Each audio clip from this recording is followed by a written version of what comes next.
नमस्कार मित्रों। आज एक बहुत ही बेहतरीन बिंदु पर हम बात करने जा रहे हैं। इससे पहले देखिए हमने बात की थी वर्ण विचार भाग 1 पर। वर्ण किसे कहते हैं, शब्द किसे कहते हैं, भाषा किसे कहते हैं, इस पर हमने विस्तार से बात की थी। फिर हमने वर्णों का वर्गीकरण भी किया था। उसके ऊपर हमने उनका वर्गीकरण ये बताया था कि स्वर, व्यंजन और हमारी अयोगवाह ध्वनियां। उसके बाद में आज हम पढ़ने जा रहे हैं स्वरों का वर्गीकरण। मैंने आपको पहले ही बताया था पिछले वीडियो में। आज हम पढ़ेंगे स्वरों का वर्गीकरण। दोस्तों एक बात स्पष्ट कर देता हूं मैं आपके सामने, चाहे स्वरों का वर्गीकरण हो चाहे वर्णों का वर्गीकरण हो, दोनों का एक ही प्रकार से है। इनका वर्गीकरण अगर हम करते हैं तो हम पाते हैं कि दो प्रकार से हमारे व्याकरणों ने इनका वर्गीकरण किया है। सबसे पहला जो वर्गीकरण है वो है प्रयत्न के आधार पर, प्रयत्न के आधार पर। और दूसरा जो सबसे महत्वपूर्ण वर्गीकरण है वो है उच्चारण स्थान के आधार पर। जब हमने किसी भी वर्ण को बोला तो वो कहां से बोला, उसके आधार पर हमने इसका वर्गीकरण कर दिया। तो उच्चारण स्थान के आधार पर मुख्य रूप से जब हम वर्णों को पढ़ेंगे तो इन दो महत्वपूर्ण प्रकारों पर हम बात करेंगे। प्रयत्न यह है कि हमने कैसे कोशिश की नए प्रकार से वर्णों को बोलने की, और उच्चारण यह है कि हमारे इस मुख्य विवर में जितने भी हमारे अव्यय हैं उच्चारण के, उनसे कौन कौन सी ध्वनियां कहां से उच्चरित हुई है उन पर हम आज बात करने वाले हैं। एक जो आज की मुहिम हमारी है, इस आज के वीडियो के साथ में मैं शुरुआत करना चाहूंगा। मैं आपको बता देता हूं दोस्तों, अब हम एक मुहिम चलाने वाले हैं, वो है अब अपवाद और नहीं। अब अपवाद और नहीं। देखिए दोस्तों, अपवाद हम कह सकते हैं, लेकिन हर एक जो चीज हमारे लिए एक पहेली के रूप में उसको अपवाद कह करके पल्ला झाड़ना, ये थोड़ा सा एक सोचनीय मामला है। हमें ये कोशिश करनी चाहिए कि हर एक जो अपवाद है उसके जड़ तक पहुंचे और उसका निष्कर्ष निकाल के हम हमारे हिंदी भाषी लोगों के सामने, हिंदी के विद्यार्थियों के सामने ला करके रखें। तो दोस्तों इस मुहिम को आपको भी आगे बढ़ाना है। हम दोनों मिलकर के, हम सभी मिलकर के इस मुहिम को आगे बढ़ाएंगे कि अपवाद अब और नहीं। जानते हैं कि किस प्रकार से अपवाद आते हैं और उनका सॉल्यूशन, उनका जो समाधान है वो किस प्रकार से हमारे सामने होगा। चलिए दोस्तों, सबसे पहले बात करते हैं।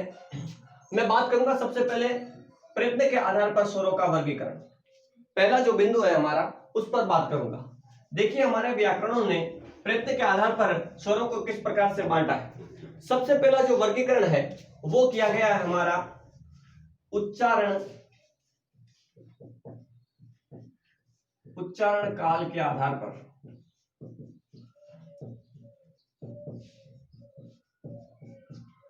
उच्चारण काल के आधार पर दोस्तों ध्यान दीजिएगा, ये तो है ही, लेकिन इस पर विशेष रूप से हमें ध्यान देना है। काल बोले तो समय। उच्चारण में किसी भी वर्ण को, किसी भी स्वर को जब हम उच्चरित करेंगे तो उसके उच्चारण में कितना समय लगेगा, उस समय के आधार पर हमारा जो प्रयत्न के आधार पर पहला वर्गीकरण स्वरों का वो हमारे सामने आ रहा है। देखिए इसको मुख्य रूप से कितने भागों में बांटा गया है, वो है 3 भागों में। कौन कौन सा? सबसे पहला है ह्रस्व, ये देखिए नीचे र है, ह्रस्व। दूसरा जो है हमारा वो है दीर्घ। तीसरा जो हमारे सामने आएगा, आगे बात करेंगे। देखिए ह्रस्व किसे कहते हैं और दीर्घ किसे कहते हैं, सबसे पहले हमें यह जान लेना आवश्यक है। बात चल रही है उच्चारण काल के आधार पर, ये नहीं कि जिन स्वरों का हम उच्चारण करेंगे किसमें कितना समय लगेगा, उसके आधार पर इनका वर्गीकरण किया गया है। तो ह्रस्व का मतलब होता है छोटा, लघु, कम। तो जिन वर्णों के उच्चारण में कम समय लगेगा वो तो किस श्रेणी में आ जाएंगे? ह्रस्व में आ जाएंगे। तो क्या लिख सकते हैं हम कि जिन वर्णों के उच्चारण में, जिन वर्णों के उच्चारण में कम समय लगता हो,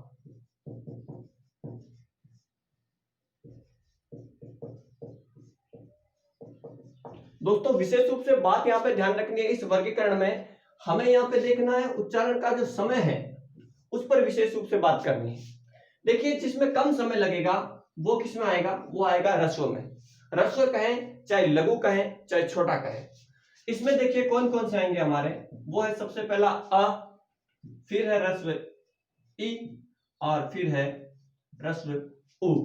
ध्यान रखिएगा मित्रों, जो हमारे ह्रस्व स्वर है वो 3 ही है।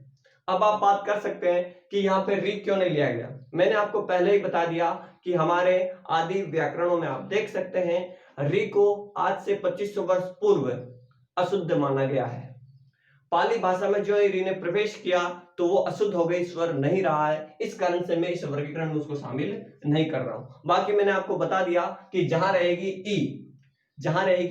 ई वहां मिलेगी री। तो आपको कहीं भी री को ढूंढना हो तो इसके साथ में ढूंढ लेना, आपको मिल जाएगी। यानी कि आप री को अगर रखना चाहें तो ह्रस्व के साथ में रख देना, मेरी तरफ से मना नहीं। चलिए आगे बात करते हैं। तो दीर्घ, दूसरा वर्गीकरण जो हमारा वो है दीर्घ। इसका मतलब ये हुआ कि ऐसे स्वर जिनके उच्चारण में ह्रस्व स्वर से ज्यादा समय लगेगा। तो क्या लिख सकते हैं हम यहाँ पे? हम लिखेंगे जिन वर्णों के उच्चारण में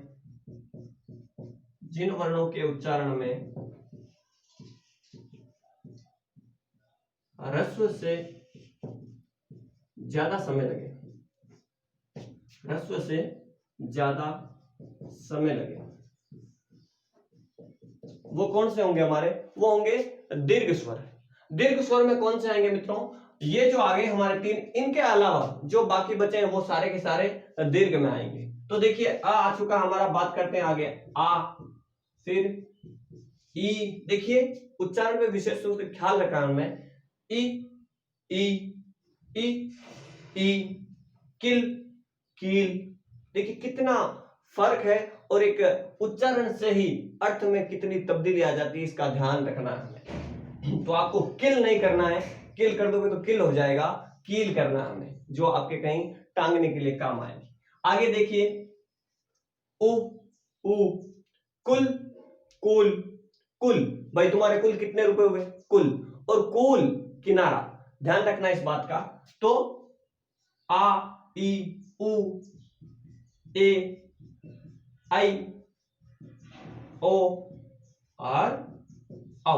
अब देखिए एक विशेष ध्वनि जो मैं लिख रहा हूं उस पर आपका ध्यान जाना चाहिए। वो देखिए आ को मैंने यहां कर दिया है और इसको मैं कर देता हूं औ। देखिए ना मैंने ओ बोला है ना मैंने आ बोला है, मैंने बोला औ। क्या बोला है? औ। ये आपको पता हो तो हमने पहले ही बात कर ली, अंग्रेजी से हमारी गृहीत ध्वनि है जो हमारे लगातार हिंदी में प्रयुक्त हो रही है, इसलिए इसको स्वरों में गिना जा रहा है। चलिए आगे बात करते हैं।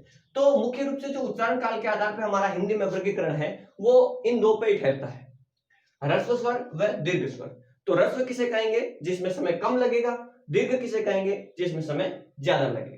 अब अगला जो बात है वो है हमारे संस्कृत से, वो है प्लुत स्वर। कौन सा है मित्रों?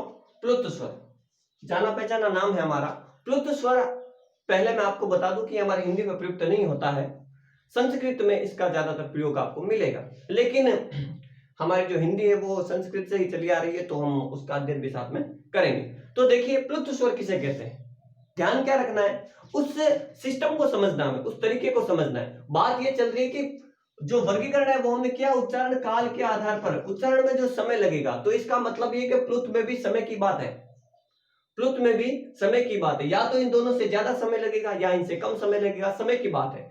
तो प्लुत स्वर वो होते हैं मित्रों जिनमें क्या होता है, दीर्घ स्वर से भी ज्यादा समय लगता है। यानी कि 2 मात्राओं से अधिक का जिस वर्ण के उच्चारण में समय लगे वो क्या कहलाएगा? हमारा प्लुत स्वर कहलाएगा। क्या कहलाएगा मित्रों? प्लुत स्वर। तो हम इसको ऐसे भी लिख सकते हैं कि 2 मात्राओं से अधिक लगने वाला समय, या फिर हम ऐसे कह सकते हैं कि 3 मात्राओं का समय लगे जिसमें। तो हम लिख लेते हैं कि जिन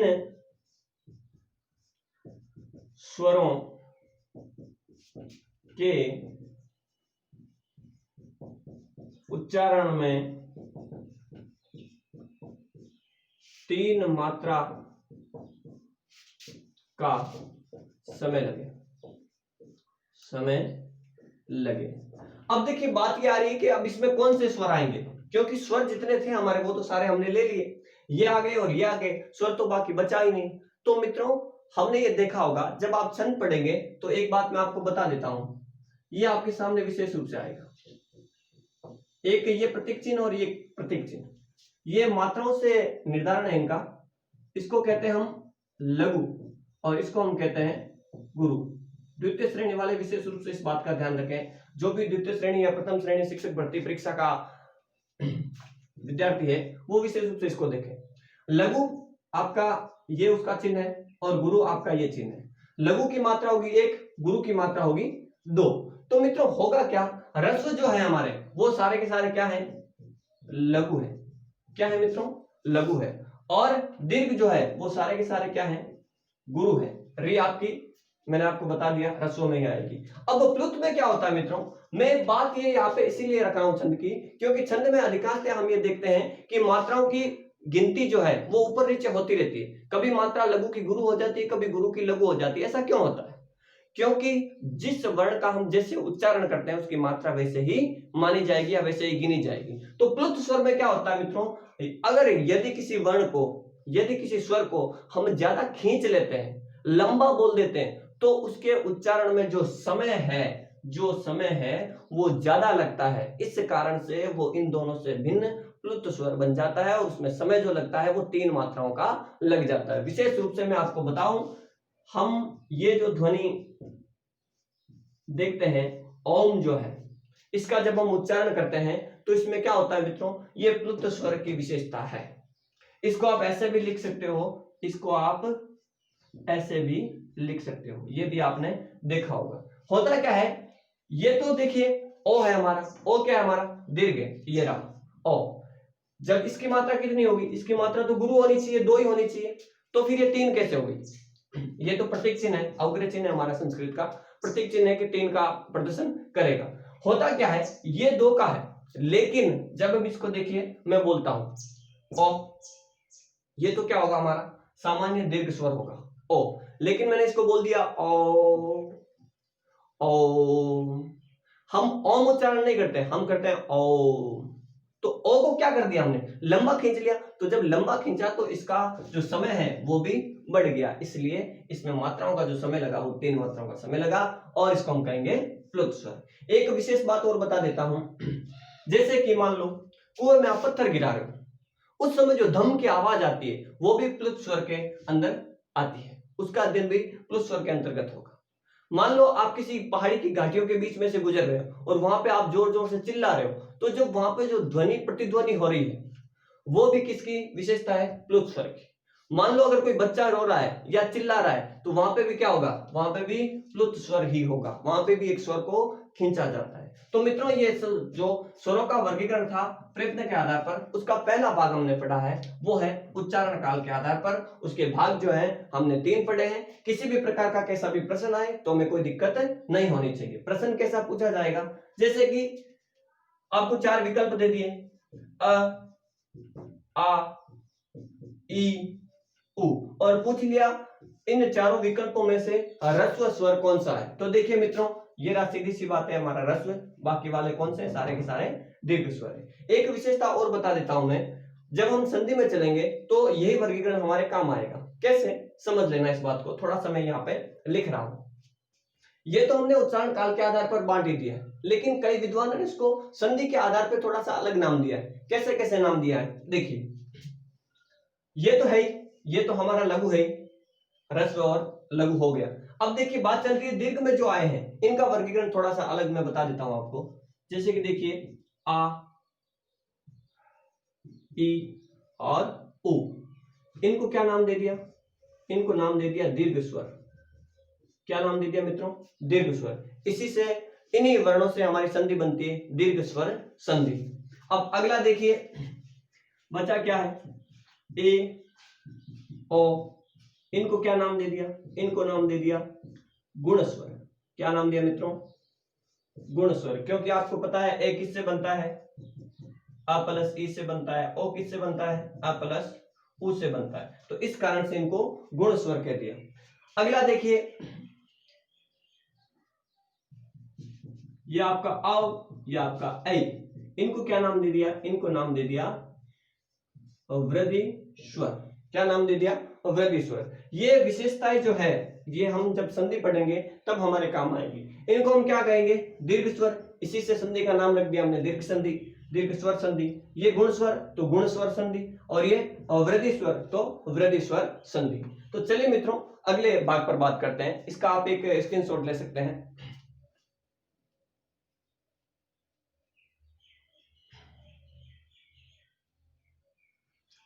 चलिए आगे बात करते हैं।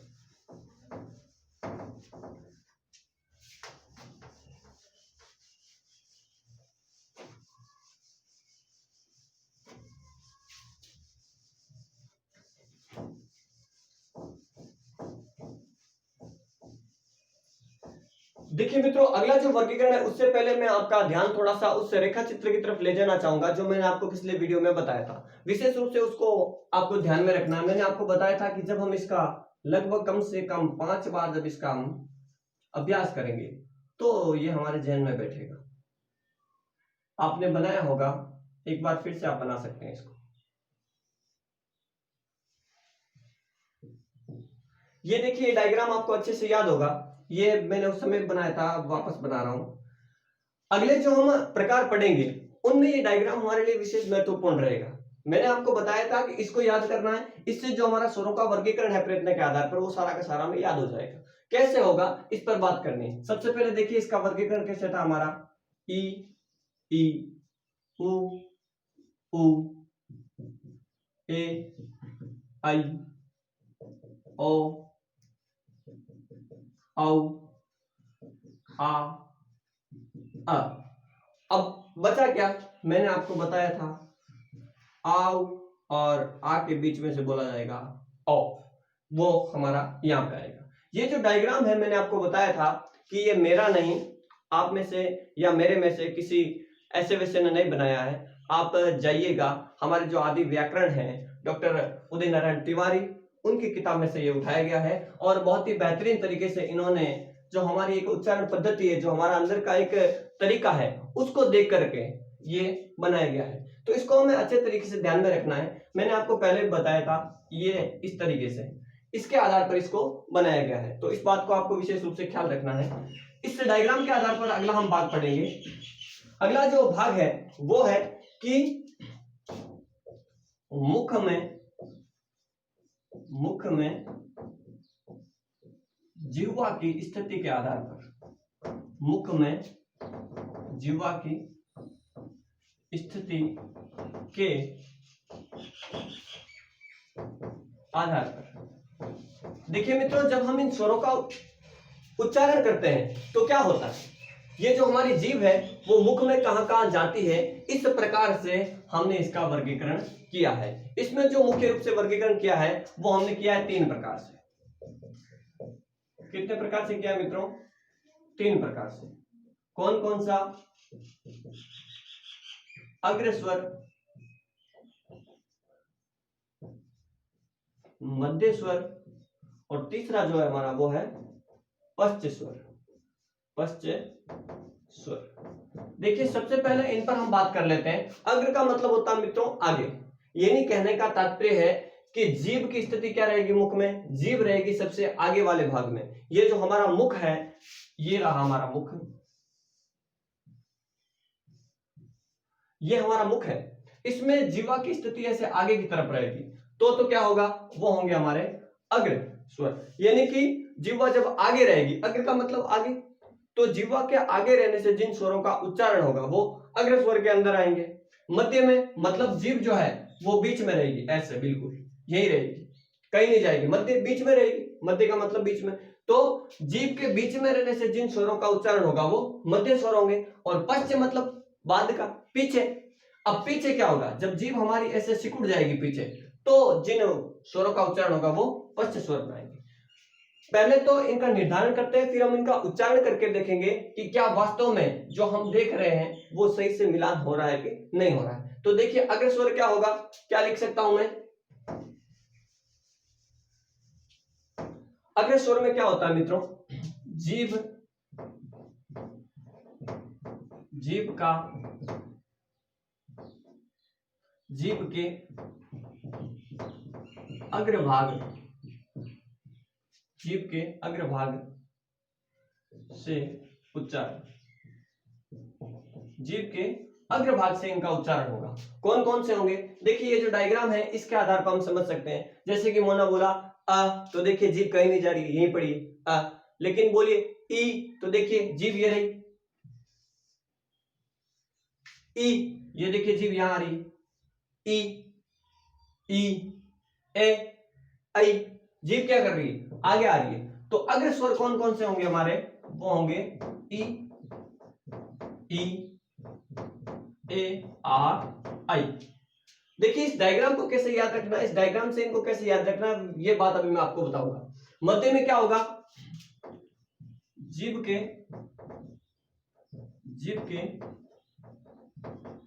मध्य भाग से उच्चारण, मध्य भाग से उच्चारण।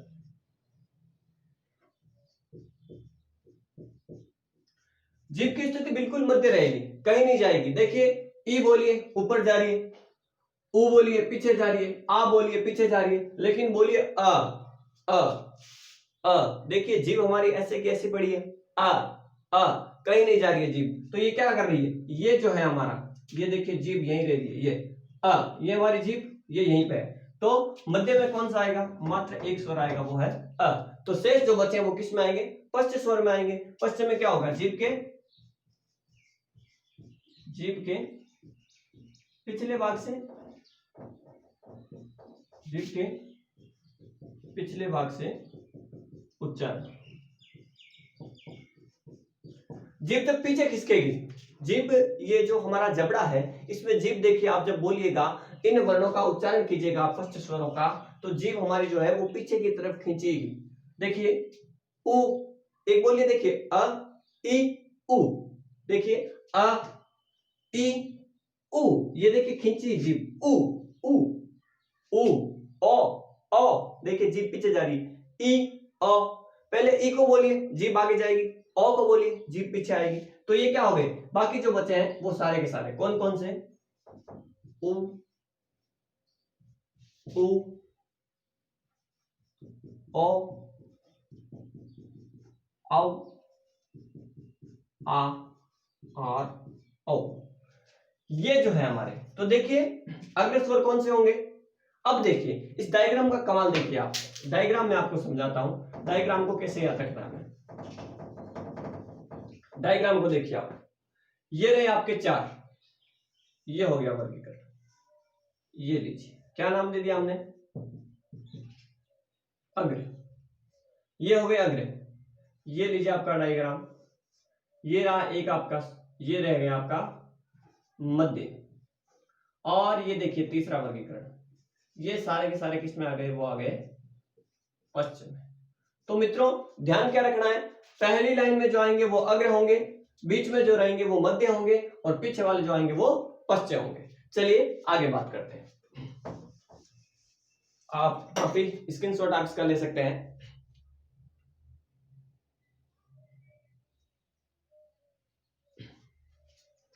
चलिए आगे बात करते हैं।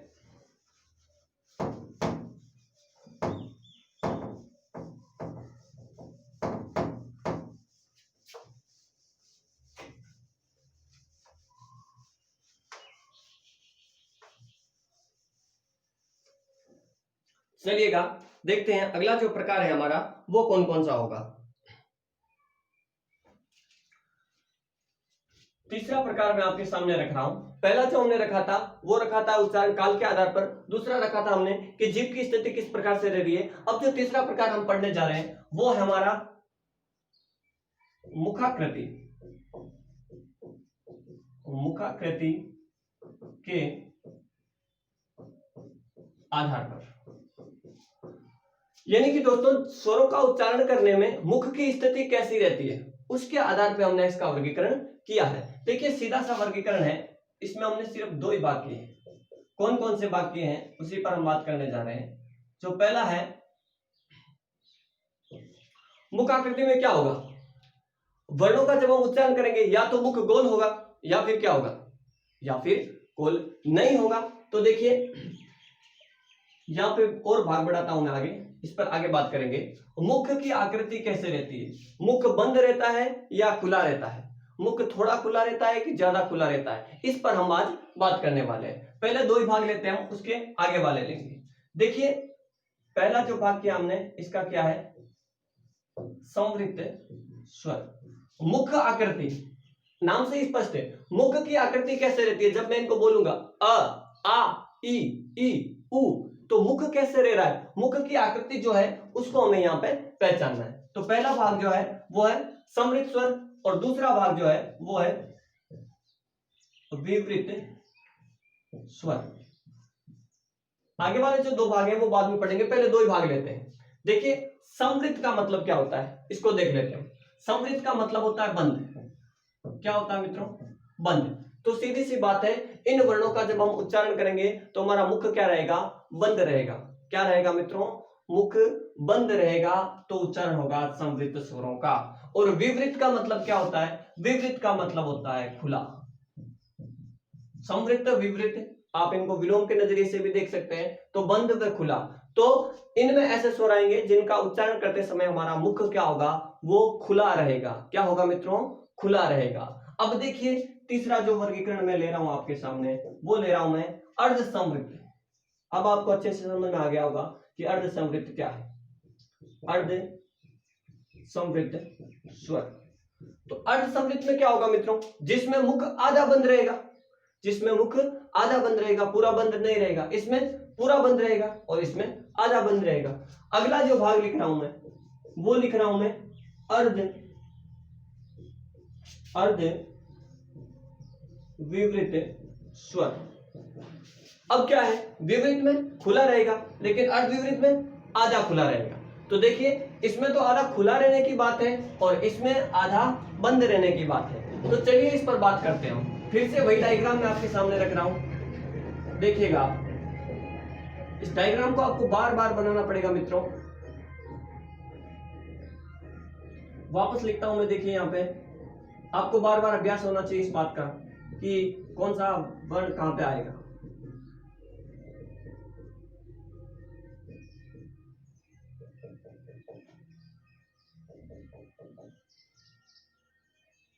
चलिए ये जो डायग्राम है इसको वापस दोहराना है आपको, वो इसमें काम आएगा।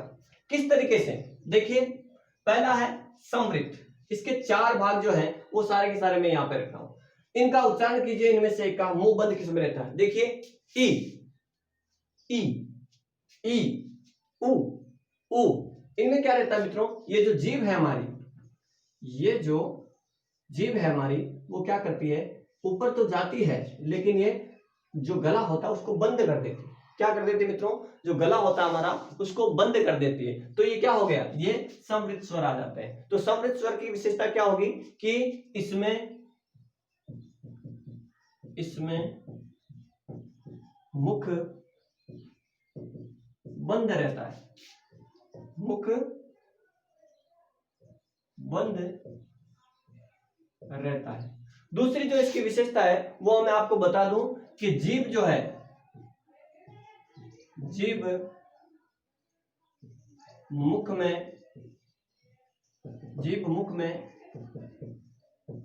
सबसे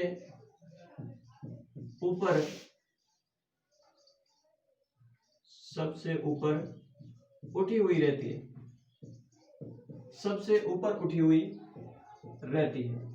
जीभ की जो स्थिति है मित्रों वो कैसी है, जीभ ऊपर रहेगी। ये देखिए इनका जब हम उच्चारण करेंगे, अब देखिए इसका जो वर्गीकरण है वो मैं आपके सामने कर रहा हूं। इस डायग्राम के माध्यम से इनको कैसे याद रखना है वो बात है। देखिए ये पहला वर्गीकरण कर दिया मैंने, यहां से इसको नाम दे दिया मैंने समवृत्त। दिखाई दे रहा होगा आपको, क्या नाम दे दिया मैंने, समवृत्त। सम प्लस वृत्त से है, सम उपसर्ग है हमारा इसमें, तो सम प्लस वृत्त से हुआ है। तो देखिए ई उ ये किस में आएंगे हमारे, ये आएंगे समवृत्त में। किस में आएंगे मित्रों, ई उ ये हमारे समवृत्त स्वर है। अगला भाग देखिए, ये रहा ए ओ, इसमें क्या होगा, ये आएंगे हमारे अर्ध समवृत्त में। किस में आएंगे, अर्ध समवृत्त में आएंगे। इसमें क्या होगा, मुख आपका आधा बंद रहेगा और जीभ जो की स्थिति है वो थोड़ी सी कम ऊपर उठी हुई रहेगी। बार बार लिखने की जरूरत नहीं है, मैं बोल देता हूं, इसको एक को याद रखना आपको, बाकी वाला अपने आप हो जाएगा। इसमें तो देखिए मुख पूरा बंद रहेगा और जीभ की स्थिति क्या है, सबसे ऊपर उठी हुई रहती है, जीभ सबसे ऊपर उठी हुई रहती है मुख में। लेकिन अर्ध संवृत में क्या होगा, मुख आधा बंद रहेगा और जीभ जो है थोड़ी सी कम ऊपर उठी हुई रहेगी। जैसे कि देखिए, एक तो बोलिए ई, ई, देखिए जीभ यहां पहुंच चुकी है, ई। एक बोलिए ए, ए, ए, ए, ऐ, तो देखिए ई, ए, यहां तक पहुंची जीभ, तो क्या हुआ, मुख भी आधा खुला रहेगा या आधा बंद रहेगा, या फिर जीभ जो है थोड़ी सी कम ऊपर उठी हुई रहेगी। उसमें कौन सा आएंगे, हमारे दो आएंगे, ए और, माफ कीजिएगा, आई नहीं आएगा, ए और ओ, ए और ओ। ये किस में आ जाएंगे हमारे, ये आ जाएंगे हमारे अर्ध संवृत में। देखिए मैं यहाँ पे लिख रहा हूं, इसको मिटा रहा हूं, आपने लिख लिया होगा।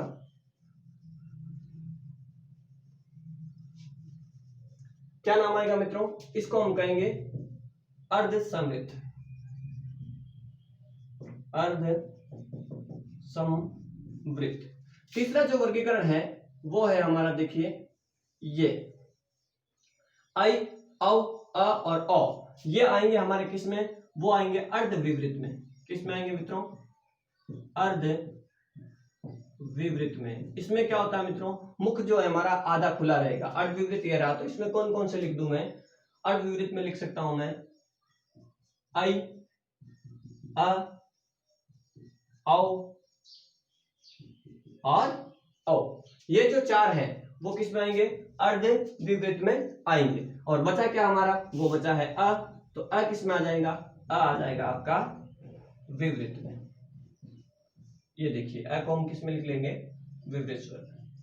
आ को माफ कीजिएगा, ये जो आ है आपका वो यहाँ पे आ जाएगा। अब देखिए मित्रों, मोटे मोटे रूप से ध्यान क्या रखना हमने, तीसरा जो हमने प्रकार पढ़ा है प्रयत्न के आधार पर, वो पढ़ा है मुख आकृति के आधार पर। तो मुख आकृति के आधार पर हमने कितने भाग किए, चार भाग है, संवृत, विवृत, अर्ध संवृत और अर्ध विवृत। संवृत यानी मुख बंद रहेगा, जीभ सबसे ऊपर उठी हुई रहेगी। अर्ध संवृत मुख आधा बंद रहेगा, जीभ थोड़ी कम ऊपर उठी रहेगी। विवृत मुख पूरा खुला रहेगा, अर्ध विवृत मुख आधा खुला रहेगा। अब वर्गीकरण कैसे, देखिए पहला जो है संवृत है, दूसरा जो है अर्ध संवृत है, तीसरा जो है अर्ध विवृत है और चौथा जो है वो विवृत है। ऐसे देख लेना आपको, एक दो, एक दो, ये जो आपके सामने वर्गीकरण है वो स्पष्ट रूप से आपके स्क्रीनशॉट इसका ले सकते हैं। आगे वाले पर बात करते हैं, देखिएगा।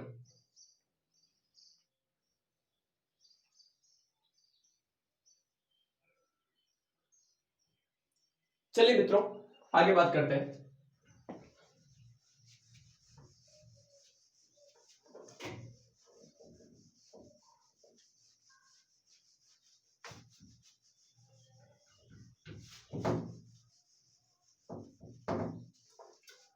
अगला जो हमारा वो है, आखिरी भाग जो है इसका, वो है औष्ठाकृति के आधार पर। औष्ठाकृति के आधार पर औष्ठ की आकृति, इससे पहले हमने पढ़ा था मुखाकृति, मुख आकृति। इसमें औष्ठ आकृति, आपको पता हो तो दीर्घ स्वर संधि हो रही है, क्या हो रहा है, औष्ठ धन आकृति। क्या मिल रहा है मित्रों, देखिए इधर से क्या मिल रहा है, अ, और इधर से क्या मिल रहा है, आ।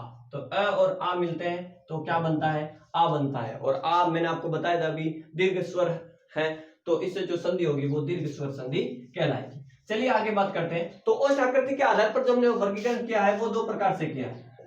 कौन कौन सा किया है, पहला जो किया मैंने वो किया वृत्तामुखी। क्या किया मित्रों, वृत्तामुखी। और दूसरा जो वर्गीकरण है वो है अवृत्तामुखी। अवृत्तामुखी, तो देखिए अ उपसर्ग लगा है यहाँ पे, हमारा जो उपसर्ग है नहीं वास्तव में हम उसे कहते हैं, ये हमारा संस्कृत का अव्यय है जो उपसर्ग की तरह काम करता है, लेकिन हम बोलचाल की भाषा में ज्यादातर इसको उपसर्ग कहते हैं क्योंकि उपसर्ग की तरीके से काम करता है। तो देखिए वृत्तामुखी, वृत्त प्लस आमुख प्लस ई। तो वृत्त का मतलब क्या होता है, वृत्त का मतलब क्या होता है मित्रों, वृत्त का मतलब होता है गोल। क्या होता है, गोल। तो वृत्तामुखी वृत्त प्लस आमुख प्लस ई, वृत्त प्लस आमुख प्लस ई, तो इससे बनाए तो हमारा जो मुख है वो कैसा रहेगा, गोल हो जाएगा। कहने का तात्पर्य औष्ठों की आकृति, जो हमारे हॉट हैं वो कैसे हो जाएंगे, वृत्त की तरह हो जाएंगे, और अवृत्त मतलब वृत्त की तरह नहीं होंगे। तो इसका मतलब क्या हुआ कि इन वर्णों के उच्चारण में, इन वर्णों के उच्चारण में ओठ, ओठों का आकार, ओठों का आकार गोल हो जाता है, गोल हो जाता है। ये मैंने दोस्तों आपको पहले ही नाम से स्पष्ट कर दिया कि वृत्तामुखी, वृत्त का मतलब क्या होता है, गोल घेरा होता है। तो वृत्त की तरीके से जैसा वृत्त होता है वैसे ही हमारे ओठ हो जाते हैं, तो उनको हम क्या कहते हैं, उनको हम कहते हैं वृत्तामुखी। चौथा जो प्रकार है हमारा वो है ओष्ठ आकृति के आधार पर। और अगला जो है हमारा वो है अवृत्तामुखी। इसमें क्या होगा, ओठों की आकृति गोल नहीं होगी। तो इसका क्या लिख सकते हैं हम कि इन वर्णों, या फिर ऐसे लिख सकते हो आप स्वरों, कोई दिक्कत वाली बात नहीं है, इन स्वरों के उच्चारण में, इन स्वरों के उच्चारण में ओठों का आकार गोल नहीं होता है, गोल नहीं होता है। सिंपल सी बात है दोस्तों, बोल के देख लेना हमें। देखिए मैंने बोला ई और गोल हुए क्या, नहीं हुए ना। मैंने बोला ऊ, तो देखिए ई ऊ ऊ ओ आ, देखिए तो हो क्या रहा है, उस पर बात करनी है मित्रों। मैं डायग्राम वापस बना रहा हूं, देखिएगा। ये रहा हमारा डायग्राम, इसको आप थोड़ा सा एक बार वापस याद कीजिएगा। यहां पे क्या आएगी आपकी ई, ई उ उ ओ औ, और यहां पे आ गया औ, यहां पे आ गया आपका आ, अ, ऐ, ए। ये जो हमारा वर्गीकरण है वो है। अब इनमें से देखिए ऐसे कौन से वर्ण हैं जिनको बोलते वक्त, ऐसे कौन से स्वर हैं जिनको बोलते वक्त हमारे जो ओठ हैं वो गोल नहीं होते हैं। तो पहले हम ध्यान रख लेते हैं सिर्फ गोल कौन से होते हैं उन पर। देखिए उ, उ, ओ, औ और औ, इनमें जो है वो देखिए ये जो 5 वर्ण हैं हमारे, वो हमारे क्या हैं, वृत्तामुखी हैं। इनको जब हम बोलेंगे तो हमारे ओठों की जो आकृति है वो वृत्त के समान हो जाएगी, तो ये हमारे कहलाएंगे वृत्तामुखी। और देखिए आ जब बोलते हैं तो हमारा जो मुख है वो चौड़ा हो जाता है, गोल नहीं होता मित्रों। गोल इसे कहते हैं, इसे गोल नहीं कहते हैं। और जब आ कहते हैं आ, तो देखिए मुंह गोल नहीं हो रहा है, मुंह क्या हो रहा है, ओठ जो है गोल नहीं हो रहे, वो चपटे हो रहे हैं ओठ, देखिए आ ऐसे हो रहे हैं। लेकिन जब ऊ बोलोगे तो ऊ में ऐसी आकृति बन जाती है। तो देखिए ऊ, ऊ, ओ, औ और औ, ये जो है ओ, ये 5 जो है वो है वृत्तामुखी। बाकी जो शेष बचे हैं वो हमारे क्या हो गए, अवृत्तामुखी। क्या हो गए मित्रों, अवृत्तामुखी। तो देखिए मैं यहाँ पे लिख देता हूं कौन कौन से हो गए, उ, उ, ओ, औ और औ। ये जो है ये 5 तो है हमारे वृत्तामुखी। और अवृत्तामुखी किस में आ जाएंगे, अगर आप री को भी शामिल करना चाहो तो वो अवृत्तामुखी में ही आएगी, क्योंकि मैंने आपको बताया था जहां रहेगी ई वहां मिलेगी री। देखिए ई, ई, ए, आई, अ और आ। चलिए मित्रों, ये यहाँ पे बात हो रही है जो हमारे प्रत्यय के आधार पर प्रकार थे वो यहाँ पे पूरे होते हुए, इसका आप स्क्रीनशॉट लीजिए, फिर आगे बात करते हैं।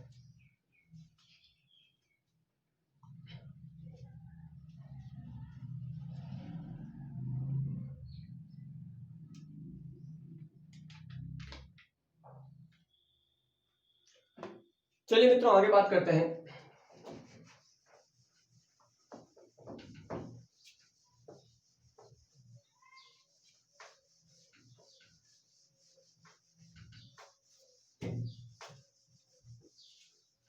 देखिए लॉकडाउन के अंदर काफी कुछ समस्याएं हैं, जैसा कैसा है वैसा हम चला रहे हैं। हमारा दोस्तों मूल उद्देश्य जो है वो है पढ़ने का। अध्ययन और अध्यापन का काम होना चाहिए, कैसे भी हो उसमें हमारे जो तत्व है, उपकरण है, वो मायने नहीं रखते हैं, जैसा भी है वैसा हम प्रयोग कर सकते हैं। तो देखिए मित्रों, जो पहला प्रकार था हमारा प्रयत्न के आधार पर, कौन सा था?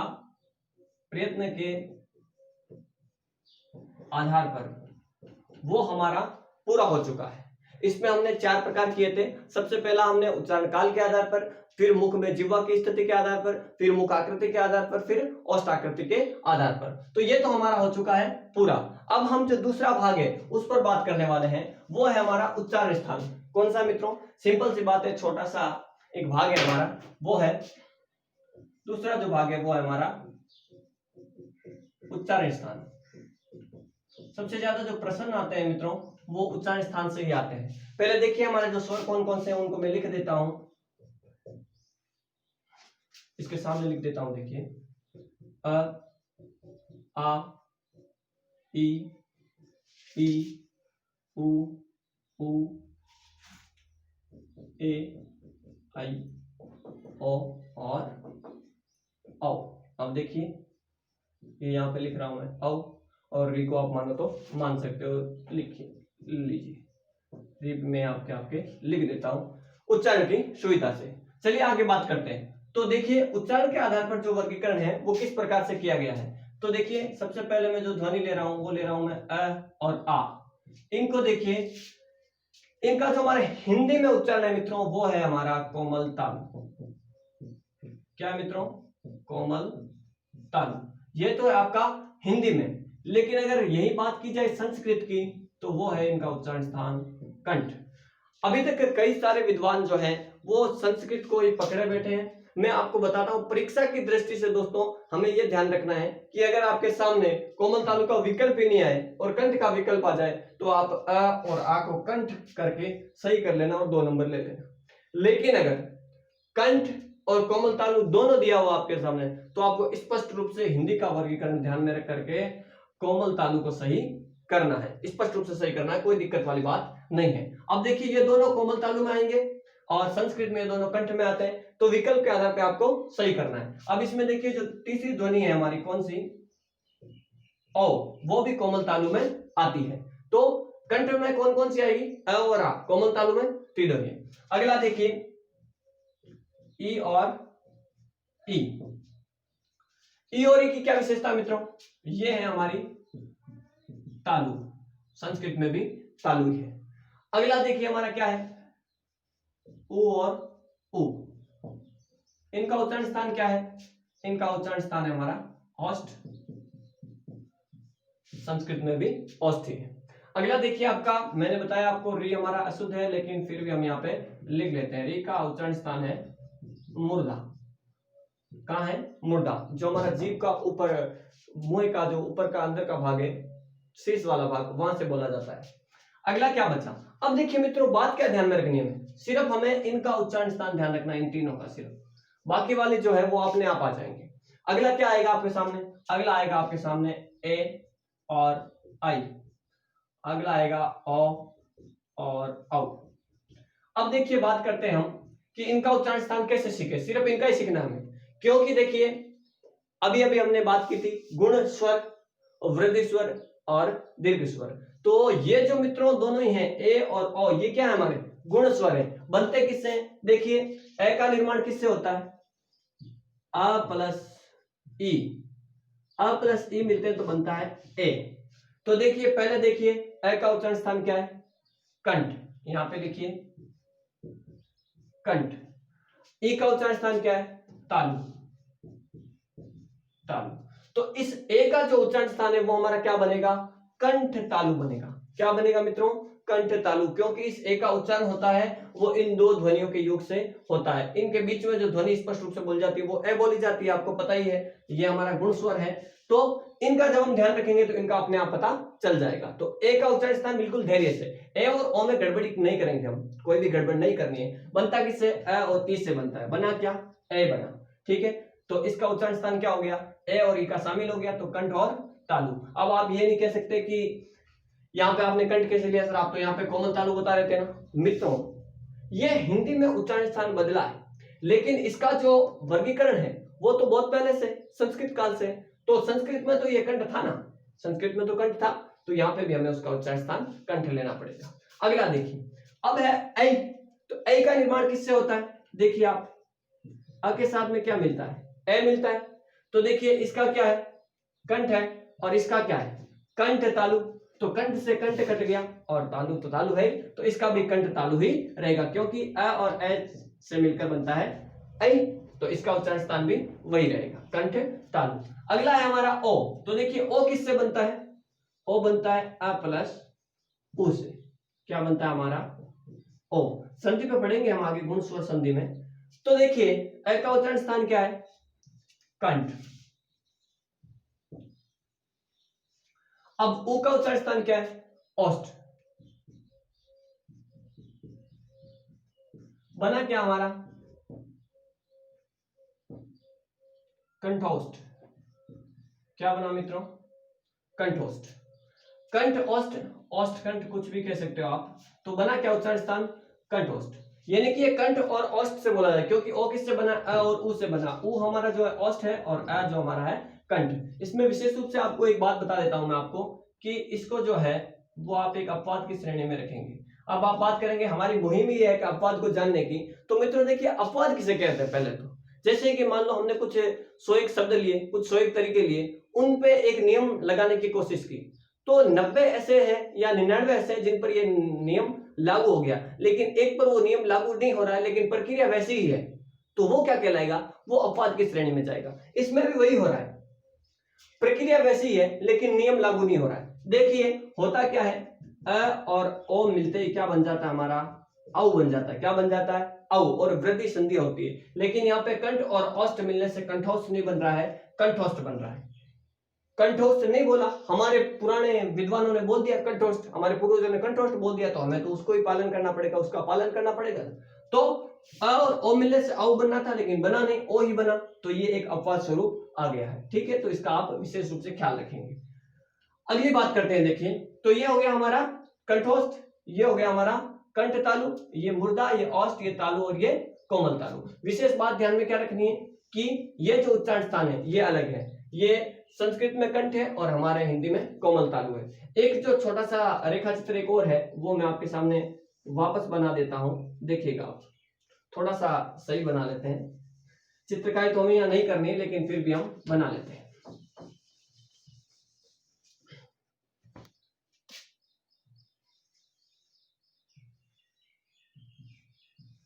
देखिए ये था इस प्रकार से हमारा, ये मुख होता है, मुख क्या करती है? इस प्रकार से होती है हमारी। अब इसमें से देखिए, मैंने आपको पहले ही बताया था, यहाँ पे क्या है हमारे? ये हमारे कंठ, और ये है हमारा काकल्य, और ये है हमारा कोमल तालु, कोमल तालु, और ये आपकी जो घंटी दिख रही है वो है काकल्य। अब देखिए मित्रों, अ का उच्चारण पहले यहां से होता था, अ, लेकिन अब हम इतना जोर नहीं कर रहे, हम बोल रहे अ, यहां से बोल रहे हम तो अ, पहले बोलते थे हम अग, अब बोल रहे अग, यहां से बोल रहे हैं, तो यहां तो कोमल तालु है, तो कोमल तालु से जब हम बोल रहे हैं तो इसका उच्चारण स्थान कोमल तालु होना चाहिए। लेकिन अगर पेपर सेटर ने संस्कृत से पेपर बनाया है तो वो कंठ देगा, और कंठ देगा तो भी हमें सही कर लेना है। ये बाद की बात है कि संशोधन कब तक होता है। अगला देखिए, ये जो हमारा स्थान है वो है मुर्दा, मैंने आपको बताया था। यहां से जो उच्चरित होगा वर्ण वो है हमारा रि, तो रि का भी अगर आपसे पूछे तो क्या हो जाएगा हमारा? मूर्धा। अगला जो था हमारा वो ये दूसरा भाग है, इससे जो है कॉर्नर निकालते हैं हम, यहाँ से किनारा निकालते हैं, तो यहाँ पे आता है हमारा, क्या आता है? तालु। यहां से कौन सा है? यहां से ई और ई, ये ई और श, कौन सा से? वो आगे वाला बात करेंगे हम, ये जो तालु में आएगा हमारा। यहाँ पे क्या है मित्रों? मैंने आपको बताया था, ये हमारा दंत्य है, ये हमारा ओष्ठ्य है, तो यहाँ से ओष्ठ्य में ये आ गए, मुर्दा में ये आ गए, कंठ तालु में वगैरह में। तो देखिए, तो मुख्य रूप से हमें ध्यान क्या रखना है? ये हमारे कंठ है, कोमल तालु है, मुर्दा है, ये तालु है, और ये दंत्य है, ये वृक्ष है हमारे, और ये ओष्ठ्य है। ठीक है मित्रों, तो यहाँ पे जो हमारा स्वरों का वर्गीकरण है वो पूर्ण रूप से पूरा होता हुआ। अब छोटी सी बात जो मैंने आपको बताया था, कि एक बात मैं आपको बताना पिछले वीडियो में भूल गया, अब यहाँ पे बताता हूं, जो रेफ ध्वनि का उच्चारण है, रे ध्वनि का उच्चारण है, उस पर हम थोड़ी सी बात करेंगे। रे देखिए किस प्रकार से लिखा जाता है। ह्रस्व जब लिखा मैंने आपको बताया था वो रे लिखा हुआ है, ह्रस्व में देखिए ऐसा लिखा था मैंने आपको, तो मैंने उस समय बोला भी होगा कि इस रे पर बात करेंगे, अगर नहीं बोला तो अब बात कर लेते हैं। देखिए ह्रस्व की जो प्रक्रिया है इसे बोलते हैं हम रेफ ध्वनि। क्या बोलते हैं? तो रे की जो लिखने की प्रक्रिया उस पर हम बात करेंगे आज। रे लिखने की प्रक्रिया कैसे कैसे लिखा जाता है। देखिए सबसे पहले तो कैसे कैसे किस किस तरीके से लिखा जाता है वो हम नाम लिख लेते हैं यहाँ पे। जैसे कि सबसे पहला नाम लिखा मैंने क्रम या ह्रस्व, कुछ भी लिख लो। दूसरा लिख दिया मैंने कर्म, तीसरा लिख दिया मैंने करण, चौथा लिख दिया मैंने ट्रक। इस प्रकार से चार प्रकार से ये हमारी रेफ ध्वनि, जो इसे रेफ भी कहते हैं, क्या कहते हैं मित्रों? रेफ ध्वनि भी कहते हैं। ठीक है, तो ये चार प्रकार से लिखा जाता है। लिखने का वर्गीकरण क्या होगा? देखिए जब यदि, पहले इनका थोड़ा सा खोल देते हैं हम इसको, क्या होगा? ये ऐसे लिखा जाएगा। इसमें ये हलंत जो है वो र नहीं है, वो है क। अगला देखिए इसमें क्या है? क हलंत नहीं है, इसमें र हलंत है। हलंत क्या है? र।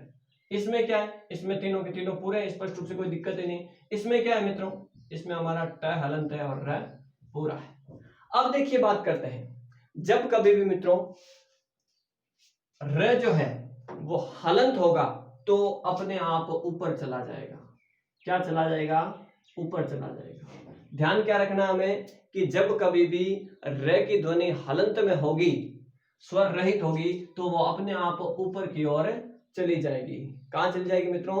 ऊपर की ओर चली जाएगी। देखिए अगला जो ध्यान क्या रखना है, यदि र ध्वनि स्वर सहित है, र ध्वनि स्वर सहित है, लेकिन र से पहले कोई वर्ण जो है, कोई व्यंजन जो है वो क्या होगा? स्वर रहित होगा। उसमें यदि स्वर नहीं है तो र नीचे चला जाएगा।